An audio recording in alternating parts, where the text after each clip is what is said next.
Today we stop to mark 102 years since the end of the Great War. Today we pause to remember the over 60,000 Australians who never returned. Today we remember the countless more Australians whose lives were changed forever by war. It is a day created from conflict that the world hoped never to see again. The loss, the devastation and the tragedy of the First World War will always remain with us. Australia's sacrifice in 1917 was the greatest our country would ever pay in wartime. More than 76,000 Australians were killed, wounded or missing on the Western Front in 1917. Over 40% of Australia's casualties in the First World War occurred that year. More than this, for the soldiers, this was now a war without respite or redemption. Looking forward from their struggle, only the bravery drove them on while not knowing their fate. In Belgium, around 13,000 Australians paid the ultimate price. It is a price that those who live there and their descendants have not forgotten in the last 100 years. At the town of Ypres, Anzacs would pass through the town's gate to the fight on the front. As they went through the gate, they would pass two lines, statues set to guard the town and its people. The machine of war that had developed was unlike anything men had seen. They remembered the Battle of Polignon Wood as being one of the unrelenting artilleries and destruction, roaring, deafening. It rolled ahead of the troops like a Gippsland bushfire. Each man walking into the hell had his own story that had brought him to this place. The people of Belgium never forgot the service and sacrifice of those who came to defend them. In 1936, the town of Ypres gifted the lions at the town gates to the men and women of a country that had come to defend them.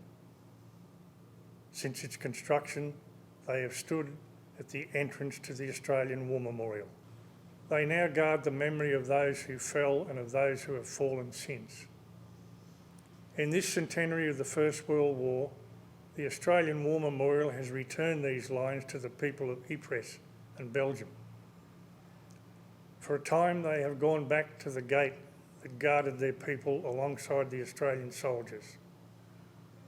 In their time, the duty of the Anzacs was to fight and to die for the values and freedoms that we enjoy today. They were volunteers who answered the call of their country, a country that will be forever grateful. In the years since, the men and women who put themselves forward to defend their country, our country, and their loved ones, our loved ones, have known sacrifice just as great. Today there are still volunteers who answered the call of their country to serve selflessly. In our time, our duty is to guard the legacy of the sacrifice and service of every man and woman who defends us, our freedom and our values. On their return to Australia and to their families, we must ensure that the values and principles that they fought to defend are not eroded. As a nation, we must ensure that the foundations of our freedom, such as the rule of law and the presumption of innocence, are extended to them.